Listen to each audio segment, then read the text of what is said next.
Voilà, bien, Alex Nabajot est arrivé. Je vous rappelle qu'il est vice-président de la commission cadre de vie au service des usagers de Cap Excellence. Il est accompagné d'une administrative, comme on dit dans le langage de Cap Excellence. Il est avec Nelly Danette, qui, je vous le dis, qui est directrice de la prévention et du partenariat de Cap Excellence. Alors, on va parler de escape game sur les déchets, le problème des déchets. Alors, Alex Nabajot, bonjour, merci. Bonne année quand même, c'est la première fois que nous voyons l'année là, ça. Oui, bonjour. Bien bonjour à tous téléspectateurs à Canal 10. Et comme moi, la profine, donc on a souhaité tout Guadeloupéen la santé et que chaque monde atteigne l'objectif à eux. Bon, eh bien, on commence par Cap Excellence. De toute façon, bien merci. Alors, problème du cadre de vie, comment ça se gère à Cap Excellence? Alors, c'est vrai que c'est une situation qui est assez complexe. C'est au quotidien que les agents sont à pied d'œuvre ainsi que nos prestataires pour tenter de rendre le territoire de Cap Excellence des plus exemplaires. Mais ce n'est pas chose facile puisque nous sommes confrontés, heurtés à des dépôts sauvages, à des personnes qui font preuve d'incivilité. Ouais. Et très souvent, on nous reproche le manque de collecte, mais la collecte, je tiens à le préciser, elle est faite régulièrement. Mais si on fait une collecte le lundi à 10h, à midi, il y a autant de déchets sur les sites. Donc, c'est quotidiennement que les agents sont confrontés justement à ce type, je serais tenté de dire, fait par des Guadeloupéens. Hier, j'étais au carnaval, j'ai vu un monsieur qui a vidé sa bouteille de bière et qui l'a posée et qui a poursuivi son chemin alors qu'il y avait une poubelle à proximité. Donc, c'est des réflexes, c'est des réflexes effectivement que les gens doivent avoir. Ils se plaignent, mais ils sont les premiers à produire des déchets et aussi à ne pas respecter ce qui est mis en place. Donc, d'où cette idée, on va dire, qui nous permet, puisqu'on multiplie des solutions, on multiplie des process pour permettre de sensibiliser les administrés à la collecte et au tri. Et donc aujourd'hui, par le biais de Gaël, il fallait trouver une solution innovante pour permettre de sensibiliser. On va sauver Gaël, c'est ça? Il faut sauver Gaël, donc c'est l'esprit, on va dire, de ce process, de le lancement de Sauver Gaël, qui est le premier escape game sur les déchets en Guadeloupe. Et c'est vrai que cette société qui a eu cette ingénieuse idée de pouvoir nous faire cette proposition, eh bien, c'est avec plaisir en tout cas que Madame Danette, tout à l'heure, va vous donner plus de détails. Justement. Mais avant ça, je voulais quand même poser une question peut-être à Madame Danette. Bonjour Madame Danette. Bonjour. Et vous aussi, bonne année. Alors, d'une manière générale, on le dit souvent, puisque c'est le périmètre de Cap Excellence, on dit qu'au Pointe-à-Pitre n'est pas suffisamment, entre guillemets, nettoyé. Qu'est-ce qui se passe au niveau de Cap Excellence, puisque c'est un petit peu votre compétence? Alors, si au Pointe-à-Pitre, en fait, l'ensemble du territoire est nettoyé avec, en fait, au départ, on a Cap Excellence a pris la compétence des champs en 2016. Oui. Donc, l'objectif, à partir de 2016, en fait, ça a été d'harmoniser le service sur l'ensemble des 3 communes. Oui. Et donc, du coup, Pointe-à-Pitre, comme les autres communes, bénéficient d'une fréquence de collecte, d'ailleurs amplifiée, puisque sur les autres communes, par exemple, la collecte des encombrants est faite 2 fois par mois, voire 1 fois sur les secteurs un petit peu ruraux, alors que Pointe-à-Pitre, la collecte des encombrants a lieu toutes les semaines. Donc, en fait, c'est quand même renforcé sur un territoire qui est très urbanisé, qu'est Pointe-à-Pitre. Par contre, effectivement, à Pointe-à-Pitre, il y avait un service qui était spécifique, puisque lorsque nous, on a pris la compétence, lorsque Cap Excellence a pris la compétence, il existait une collecte spécifique des cartons pour les professionnels du centre-ville. Oui. Pour les commerçants. Les commerçants, voilà. Oui. Donc, l'idée, quand une collectivité pour une compétence, ce n'est pas d'avoir des frictions avec ses communes membres, mais de travailler à mettre en place, on va dire, un certain nombre de process pour que finalement on aboutisse à ce que la réglementation soit respectée. Et donc, le service mis en place, la collecte des cartons, est un service spécifique qui n'est pas mis en place pour les ménages, mais qui était mis spécifiquement pour les professionnels et donc qui déroge au service public de collecte des déchets, qui dit que un service public qui met en place la collecte des déchets doit l'assurer pour les assimiler si elle le souhaite. Et si elle le souhaite, à condition que ce soit dans les mêmes conditions que celle assurée pour les ménages. Oui. Et là, en fait, on n'était pas dans les mêmes conditions puisque c'est un service spécifique. Donc, la législation veut que ça n'existe pas, puisque en 2000, avec la loi TECV de 2015, renforcée par la loi AGEC, on a mis en place le tri 5 flux plus le tri 9 flux, et en fait, qui dit que les professionnels, à partir d'un certain volume, mais en fait, ça commence dès après finalement, c'était à partir d'un certain volume, mais au fur et à mesure que la législation, que le temps passe, en fait, c'est renforcé. Donc, les professionnels doivent assurer le tri de leurs déchets recyclables. Oui. Et donc, nous, on est en mesure, pour ces professionnels, de collecter uniquement les ordures ménagères résiduelles. Donc, les flux recyclables, c'est de leur charge, si je peux dire ça comme ça. Est-ce qu'ils l'ont compris, ça? En fait, c'est en train, sur le territoire, en fait, on est en train de faire des réunions de concertation pour leur faire comprendre que c'est ce qu'il faut mettre, c'est ce auquel on doit aboutir. Sauf que, après, moi, je comprends, à un moment donné, quand un service existe depuis un certain temps, les gens s'y habituent. Donc, oui. ne plus c'est sevrer une personne, c'est comme voilà, c'est un peu compliqué. Oui. Donc du coup, ça passe par de la concertation. On est sur le terrain avec la direction, le directeur général et les services, monsieur Nabajot, etc., pour expliquer en fait aux commerçants comment ça se passe. Mais avec l'Union des commerçants de Pointe-à-Pitre, il n'y a pas eu de rencontres à ce sujet? Oui, il y a eu à ce jour 3 rencontres. J'ai participé à 2 d'entre elles. Oui. Et donc, on a expliqué tout ce que je viens d'expliquer aux commerçants. Et de toute façon, c'est petit à petit. Le président de Cap Excellence a souhaité en tout cas donner un petit peu de sursis pour que les commerçants s'organisent. Oui. Et finalement, l'arrêt de la collecte des cartons a été différé au 2 avril. Le temps quand même, on a donné quand même un espace supplémentaire. Voilà, c'était la volonté du président. Oui. Donc du coup, voilà.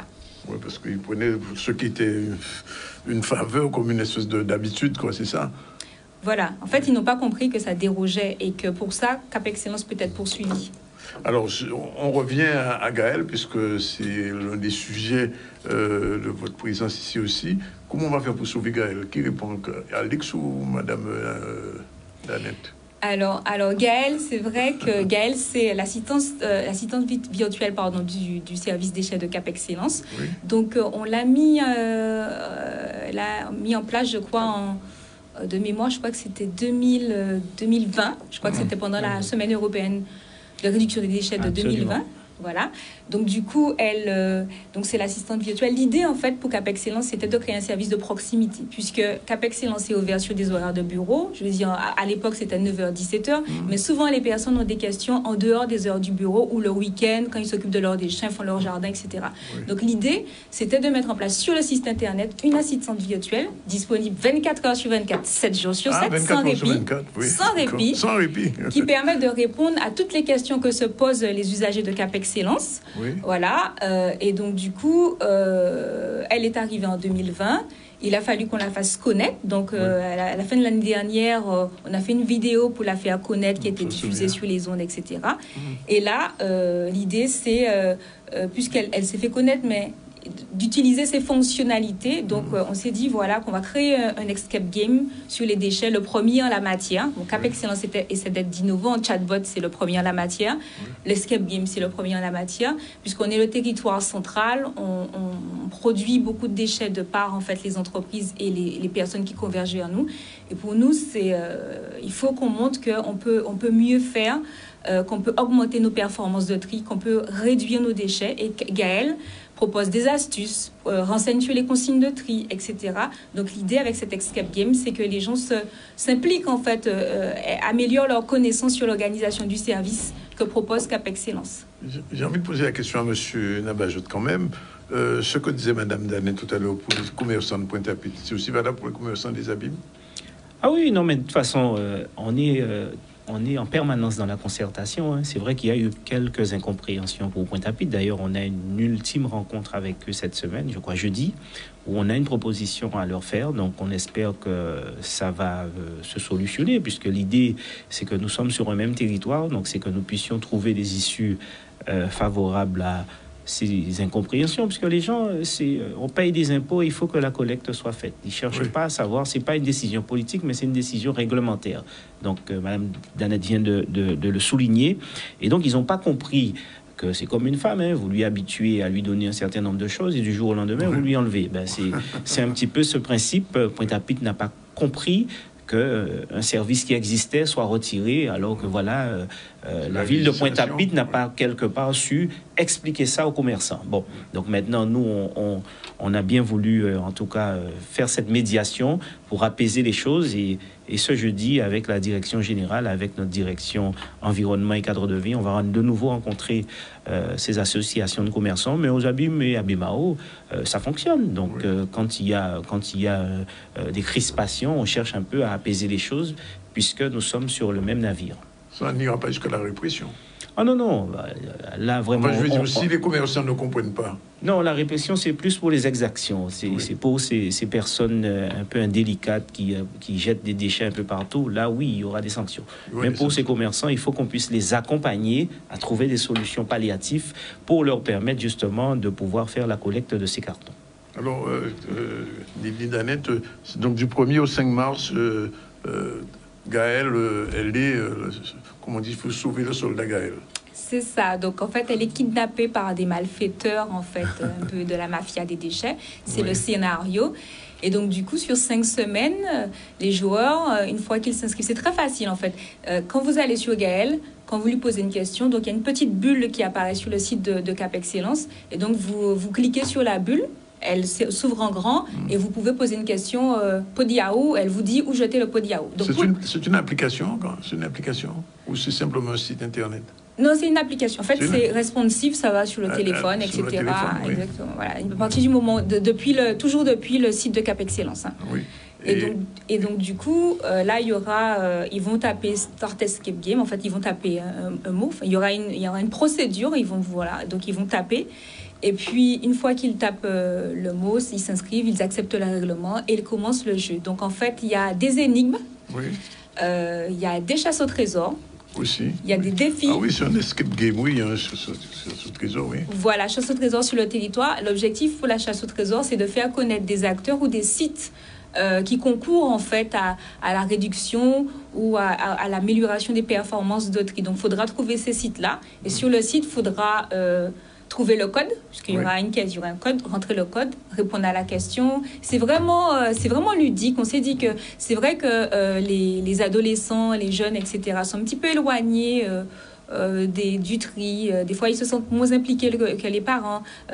Et donc, du coup, c'était une façon aussi de les intéresser, de les impliquer sur ces questions de tri et de réduction des déchets. Et d'ailleurs, c'est pour ça que les lots, c'est un ordinateur portable, un iPhone. Ah, il y a des lots à gagner quand même. Oui, il y a des lots, absolument.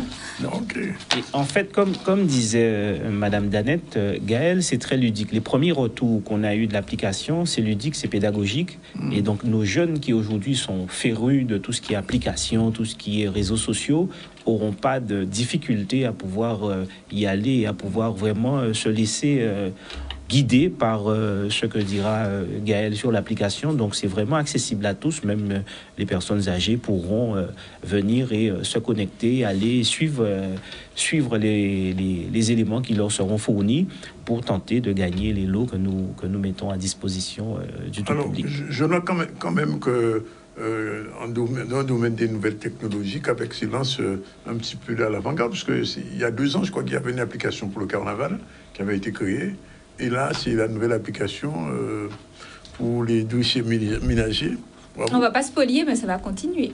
J'aurai l'occasion, je pense, il y a d'autres choses à dire. Oui, on a de nombreux projets dans les cartons et je vous avoue que... Pas dans les cartons des commerces, en point d'appui. Non, dans les cartons de la collectivité. J'avoue que 2023, nous l'avons placé sur le signe des réalisations, puisque au-delà des projets, au-delà des constats, il faut maintenant réaliser, il faut... faire des choses et donc surtout dans ce secteur qui est assez sensible, il nous faut multiplier des communications, des process, des projets pour tenter d'emmener en tout cas nos citoyens à plus de responsabilité, à être éco-responsables.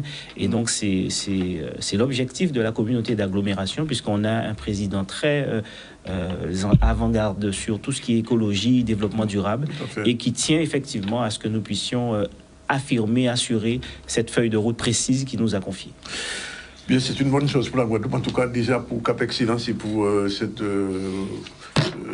région, Pointe-à-Pitre, Bimao, parce que c'est vrai que je ne sais pas si vous l'avez su, mais le nombre, la quantité d'ordures ménagères a augmenté, pratiquement doublé en Guadeloupe depuis 2 ans, malgré le Covid, où je suis passé à cause.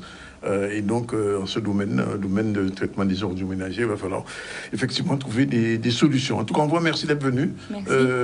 Donc, cette application, c'est à télécharger sur les portables, sur les... je veux juste rendre sur le site internet de Cap Excellence. www.excellence. Voilà, www.capexcellence.net. Oui. Et puis cliquer sur la bulle de Gaël et puis se laisser guider tout simplement. C'est très simple. Bien, on a pris note. Merci en tout cas. Je voudrais aussi faire un clin d'œil à Trizy, qui est la start-up qui a lancé ça, Monsieur Romain Bouillet, qu'il fallait qu'il y ait des gens qui puissent réfléchir à ce type de process et lui faire un petit clin d'œil et le remercier en tout cas de nous permettre de faire vivre cette application à travers ce jeu Sauver Gaël. On y pensera. Merci en tout cas d'être venu.